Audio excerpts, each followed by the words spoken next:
नमस्कार दोस्तों, मैं प्रदीप कुमार आप सभी का हार्दिक स्वागत करता हूं आपके अपने YouTube channel deep study with Pradeep में। और हिंदी व्याकरण में हमने टॉपिक शुरू किया हुआ था संधि का। आज हम संधि का टॉपिक आगे शुरू करेंगे। उससे पहले कल जो किया था और संधि के बारे में महत्वपूर्ण तथ्य जिनको हमें करते समय ध्यान में रखना है। ठीक है, संधि कल हमने क्या पढ़ा था? संधि। संधि की अगर हम बात करें तो संधि का शाब्दिक अर्थ क्या होता है? मिलना या फिर जुड़ना। परिभाषा क्या थी? दो सार्थक शब्दों के मिलने पर, सार्थक शब्दों के वर्णों के मिलने पर जो नया विकार या फिर नई ध्वनि उत्पन्न होती है उसे हम संधि कहते हैं। किस प्रकार से? देखिए तो विद्या प्लस आल्य। ठीक है, विद्या प्लस आल्य तो नया शब्द क्या बनेगा? विद्यालय।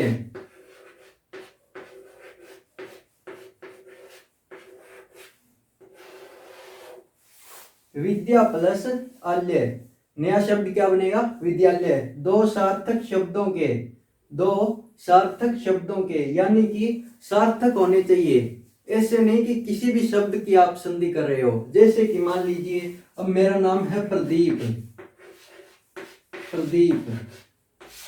तो इसका अगर आप करेंगे ना तो प्रदीप प्लस ईप ये होगा अगर हम करें तो। लेकिन क्या ये व्याकरण की दृष्टि से शुद्ध है? तो नहीं।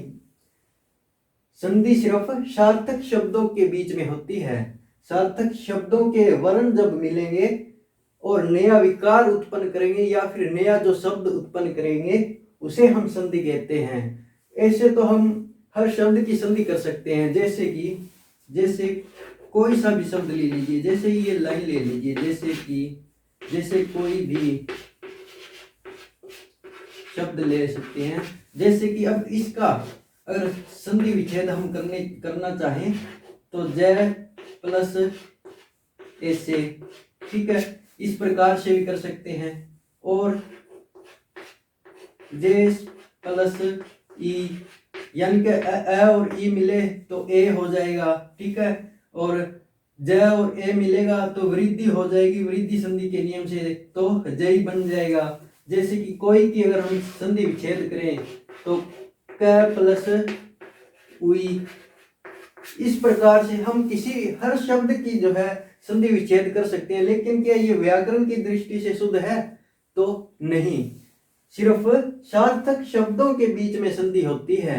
ठीक है, सार्थक शब्दों के जिनका अर्थ होता है निरर्थक। ये क्या है? ये निरर्थक है, इनका कोई अर्थ नहीं है। जय प्लस ऐसे, जेस प्लस ई, प्रदीप प्लस ईप। संधि तो हर शब्द की हो सकती है, लेकिन क्या ये सार्थक है? नहीं है। तो ये क्या है? व्याकरण की दृष्टि से शुद्ध नहीं है, इसीलिए इनको हम संधि नहीं कहेंगे।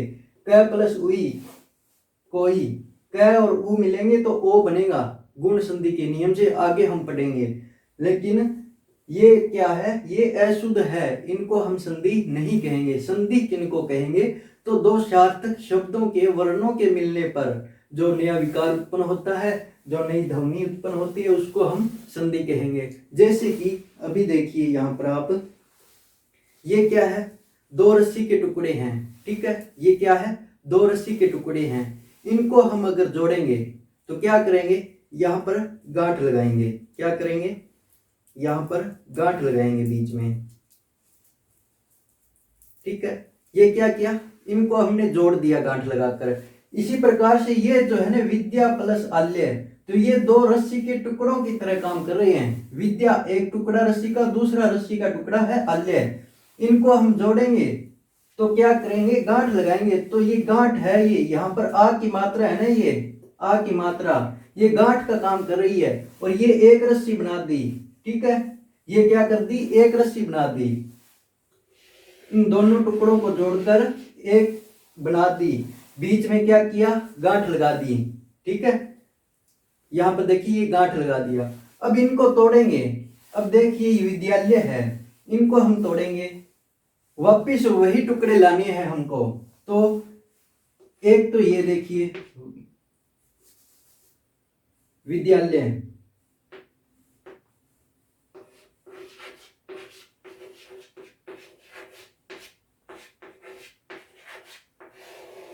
इसको हम तोड़ेंगे कहां से, जहां पर हमने गांठ लगाई है। तो जहां से हमने गांठ लगाई थी वहीं से हम इनको खोलेंगे तो बराबर वो समान टुकड़े तभी मिलेंगे जब हम उसी गांठ से हम खोलेंगे। ठीक है, तो इनको हम सिर्फ यहीं से ही खोल सकते हैं। ठीक है, ये एक रस्सी की तरह काम करेंगे, दो टुकड़ों की तरह, रस्सी के दोनों टुकड़े। ये क्या है, ये एक रस्सी का टुकड़ा है, ये दूसरी रस्सी का टुकड़ा है। इनको हम एक बनाएंगे तो क्या करेंगे, मात्रा रूपी इनके बीच में हम गांठ लगाएंगे। ठीक है, और इनको अब जब हम अलग करेंगे तो उसी गांठ को खोलेंगे, ना कि आगे पीछे से। अगर यहाँ से काट देंगे तो वो क्या हो जाएगा, टुकड़ा रस्सी का छोटा हो जाएगा। ठीक है, तो इस प्रकार से हमें ध्यान में रखना है, संधि सिर्फ सार्थक शब्दों के बीच में होती है। ठीक है, कल हमने क्या किया था, कल हमने संधि की परिभाषा की थी। संधि के कितने भेद होते हैं, तो 3 भेद होते हैं संधि के। ठीक है, कौन कौन से, स्वर संधि, व्यंजन संधि और विसर्ग संधि। स्वर संधि को हम अच संधि कहते हैं और व्यंजन संधि को हम हल संधि कहते हैं। और विसर्ग संधि, स्वर संधि दो स्वर वर्णों के मिलने पर जो नया विकार उत्पन्न होता है उसको हम स्वर संधि कहते हैं। और स्वर संधि के 5 मुख्य भेद, दीर्घ संधि, गुण संधि, वृद्धि संधि, यन संधि और अयादि संधि। इसके अलावा 3 रहेगी अन्य भेद है, वो ज्यादा महत्वपूर्ण है नहीं हिंदी के अंदर। कौन कौन सी, पूर्व रूप संधि, पर रूप संधि और प्रकृति भाव संधि। तो हमने कल किया था दीर्घ संधि, और दीर्घ संधि में हमने क्या किया था, सिर्फ एक कंडीशन की थी। कौन सी, दीर्घ संधि में हमने कौन सी कंडीशन की थी, तो ए या आ के आगे, ए या आ के आगे अगर ए या फिर आ आए, ए या फिर आ आए तो उसका दीर्घ हो जाता है, यानी कि आ हो जाएगा। ठीक है, यह कंडीशन हमने कल की थी। और आज हम करेंगे ई या फिर ई के आगे अगर ई या फिर ई आए तो इसका भी क्या हो जाएगा, दीर्घ हो जाएगा। इसका भी क्या हो जाएगा, तो दीर्घ हो जाएगा।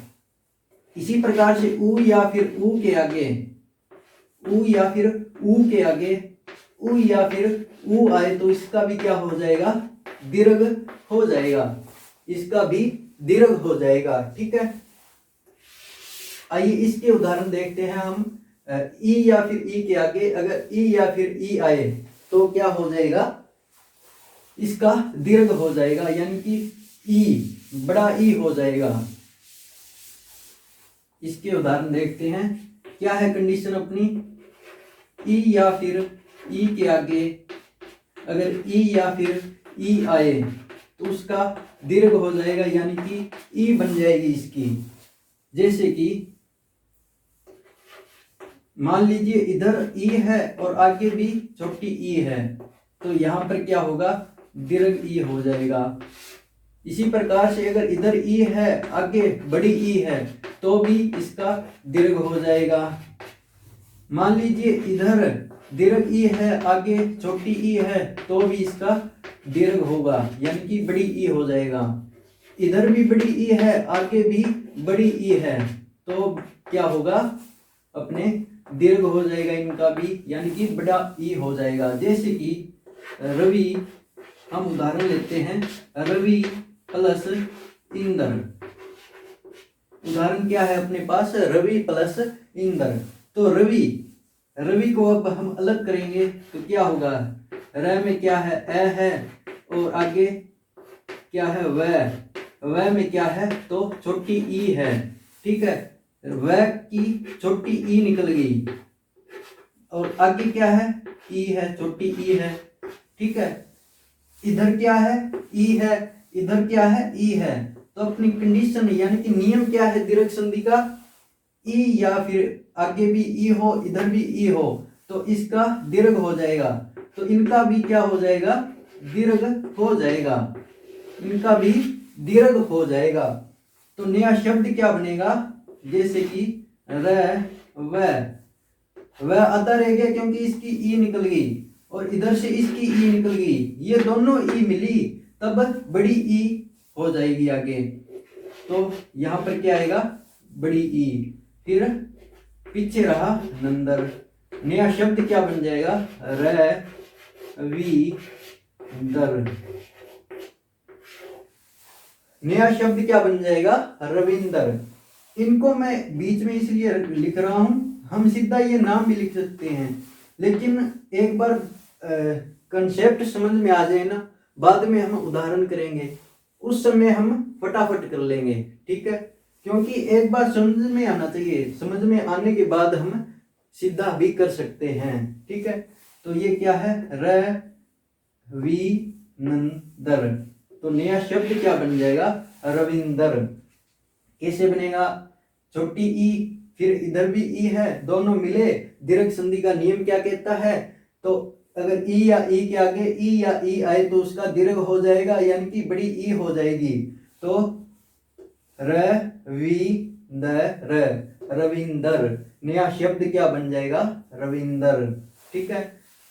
संधि की परिभाषा भी यही थी, दो सार्थक शब्दों के, यानी कि ये सार्थक है दोनों, रवि और इंदर, दो सार्थक शब्दों के वर्णों के। तो वर्ण क्या है, इसमें ई है और इधर भी ई है, यानी कि पहले शब्द का तो अंतिम वर्ण और दूसरे शब्द का प्रथम वर्ण जुड़ता है संधि के अंदर, ठीक है। और वर्णों के मिलने पर नया विकार, अब ये दोनों शब्द मिले तो एक नया विकार उत्पन्न हो गया। नया विकार क्या हो रहा है, रविंदर। नया शब्द क्या बन रहा है, रविंदर। नया विकार क्या उत्पन्न हो रहा है, तो रविंदर। तो इसको हम क्या बोलते हैं, संधि बोलते हैं। इसी प्रकार से स्वर संधि की अगर परिभाषा की हम बात करें तो दो स्वर वर्णों के मिलने पर, दो स्वर वर्णों के मिलने पर जो नया विकार उत्पन्न होता है उसको हम स्वर संधि कहते हैं। जैसे कि यहाँ पर देखिए, ये क्या है, स्वर है और आगे भी क्या है, स्वर है। तो ये दोनों स्वर वर्ण, दो स्वर वर्णों के मिलने पर, ये दोनों स्वर वर्ण मिले तो एक नया विकार उत्पन्न हो गया। नया विकार क्या है, रविंदर। नया शब्द क्या है, रविंदर। इसको हम क्या कहते हैं, संधि कहते हैं। अब देखिए एक उदाहरण और ले लेते हैं हम। यहाँ पर सिर्फ मैं दो चार उदाहरण ही समझाऊंगा, लेकिन जब हमारी स्वर संधि कंप्लीट हो जाएगी ना, तब एक स्पेशल वीडियो सिर्फ उदाहरणों की लेकर आएंगे।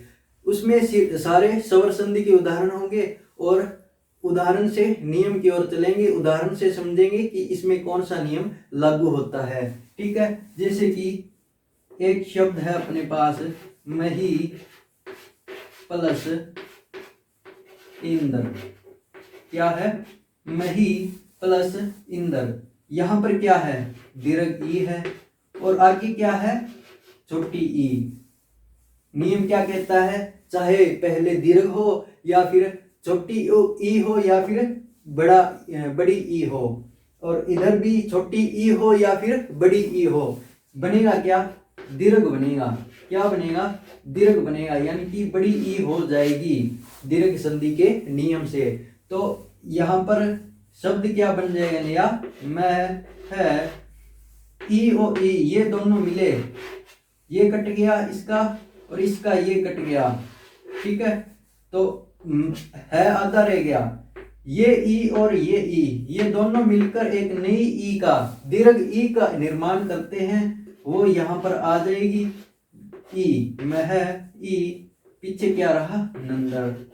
तो नया शब्द क्या बन जाएगा, महिंदर। मैं है आता है ना, इसके अंदर ये मात्रा आएगी ई की मात्रा आएगी, बड़ी ई है तो बड़ी ई की मात्रा लगा देंगे, पीछे क्या है, महिंदर, ठीक है। इस प्रकार से हमारा शब्द क्या बन जाएगा, नया विकार क्या बन जाएगा, नई ध्वनि हमारे पास क्या आ जाएगी, महिंदर। दो स्वर वर्णों के मिलने पर जो नया विकार उत्पन्न होता है, जो नई ध्वनि उत्पन्न होती है, जो नया शब्द बनता है, उसको हम क्या कहते हैं, स्वर संधि कहते हैं। और यह स्वर संधि का भेद है दीर्घ संधि, उसका नियम है ये, ठीक है।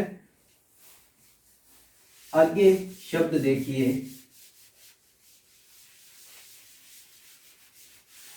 आगे शब्द है हमारे पास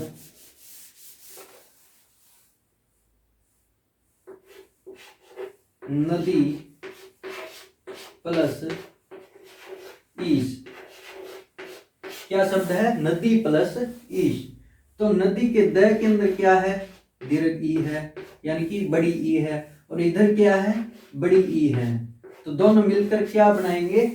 यह देखिए नियम, क्या बनाएंगे? दीर्घ ई का निर्माण करेंगे।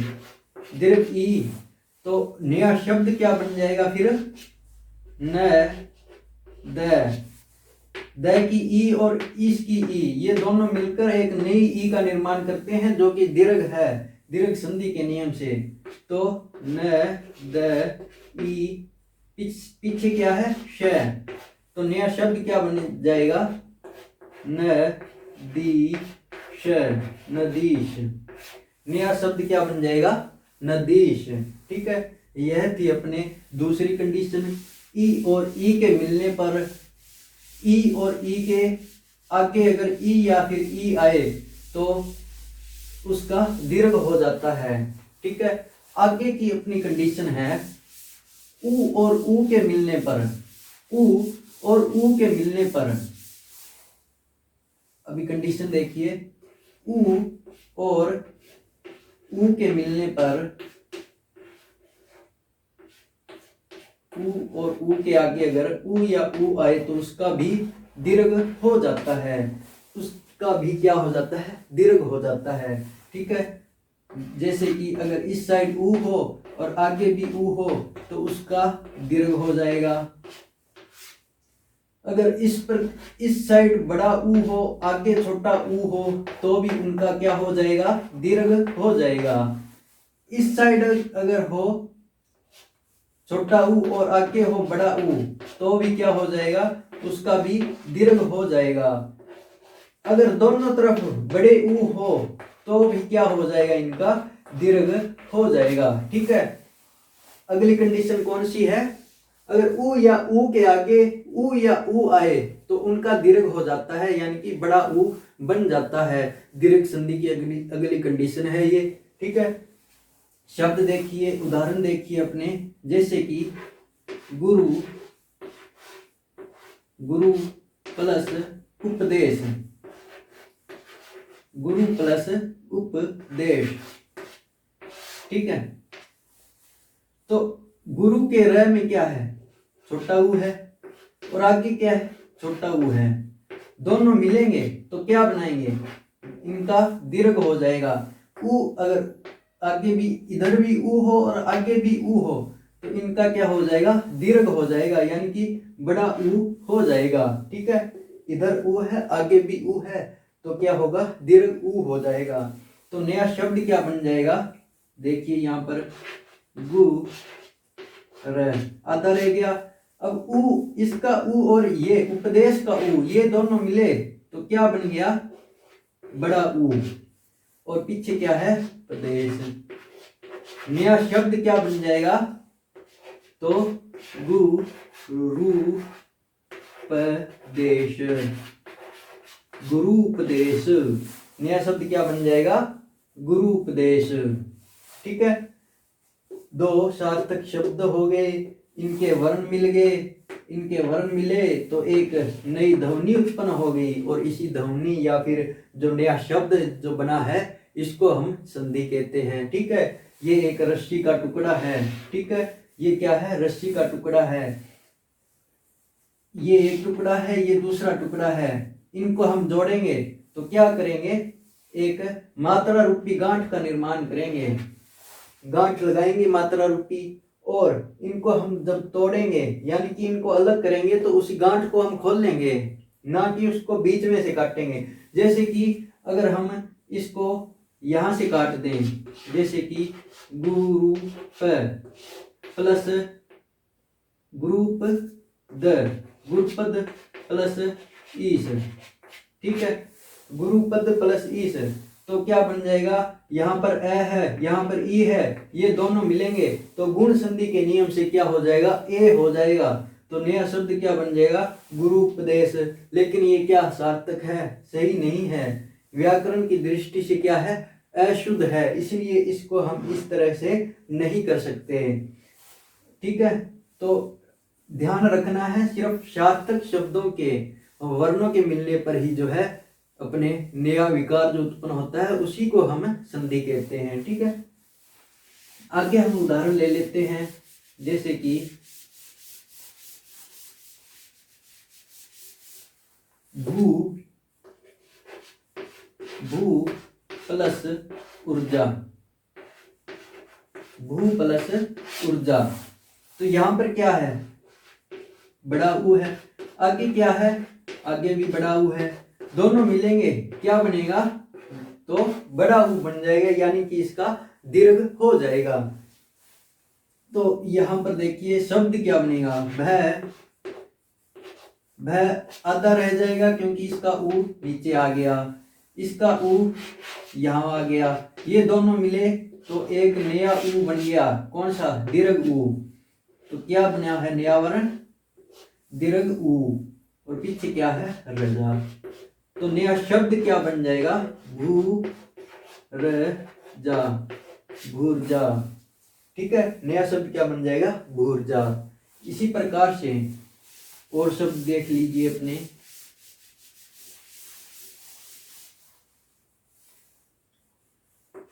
लघु प्लस ऊर्मी, लघु प्लस ऊर्मी। ठीक है, यहां पर क्या है, छोटा ऊ है और आगे क्या है, बड़ा ऊ है, ये दोनों मिलेंगे तो दीर्घ संधि के नियम से क्या हो जाएंगे, दीर्घ हो जाएगा, दीर्घ ऊ आ जाएगा।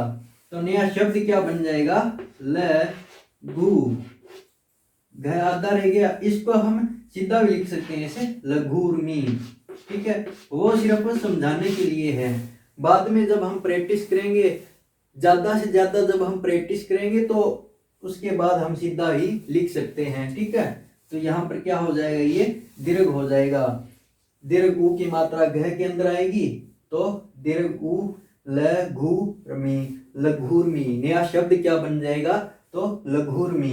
ठीक है, यह थी अपने, अगर उ या ऊ के आगे उ या ऊ आए तो उसका दीर्घ हो जाता है। ठीक है, आगे क्या है, एक ज्यादा महत्वपूर्ण है नहीं वह कंडीशन, ज्यादातर एग्जाम के अंदर कभी भी नहीं आती है वो। ठीक है, फिर भी हम कर लेते हैं, क्या पता पूछ भी ले कभी। री या फिर री, दीर्घ री के आगे, री या फिर री के आगे री या फिर री आए तो क्या हो जाएगा, इनकी भी दीर्घ री हो जाएगी। ठीक है, जैसे कि इसके गिने चुने उदाहरण होते हैं 2-3, जैसे कि पितरी प्लस ऋण, पितरी प्लस ऋण। तो नया शब्द क्या बन जाएगा, यहां पर क्या है, री है और आगे क्या है, री है, ये दोनों मिलेंगे तो क्या बनेगा, दीर्घ री बन जाएगा। ठीक है, दीर्घ री बन जाएगा। तो नया शब्द क्या बन जाएगा, पितृ न, नया शब्द क्या बन जाएगा, पितृन। इसी प्रकार से मातृ प्लस ऋण, यहाँ पर क्या है, री है, आगे भी क्या है, री है, तो ये दोनों मिलेंगे तो किसका निर्माण करेंगे, दीर्घ री का निर्माण करेंगे। तो नया शब्द क्या बन जाएगा, मात, यहाँ पर क्या है, त आधा रह गया, निर्माण किसका हुआ है, तो दीर्घ री का, और पीछे क्या रह गया, नया शब्द क्या बन जाएगा, तो मातृन। ठीक है, नया शब्द क्या बन जाएगा, मातृन। यह थी अपने दीर्घ संधि की कंडीशन। ठीक है, कौन कौन सी की है हमने, आइए एक बार दोहराई कर लेते हैं अब तक जो किया है हमने। ठीक है, तो हमने कौन कौन सी कंडीशन कर ली है, एक तो की थी सबसे पहले हमने अ और आ के आगे, अ और आ के आगे अगर अ या फिर आ आए तो उसका दीर्घ हो जाएगा, यानी कि आ बन जाएगा। इसके अलावा हमने की थी ई या फिर ई के आगे, ई या फिर ई के आगे अगर ई और ई आए तो उनका भी दीर्घ हो जाता है।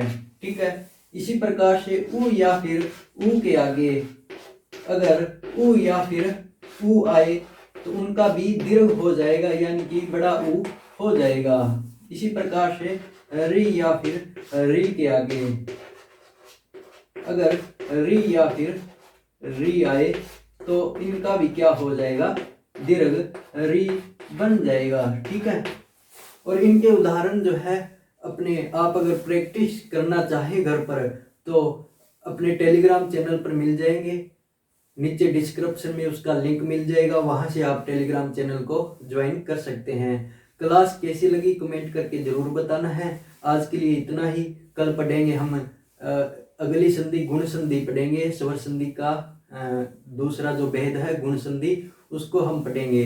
ठीक है, धन्यवाद, जय हिंद, जय भारत।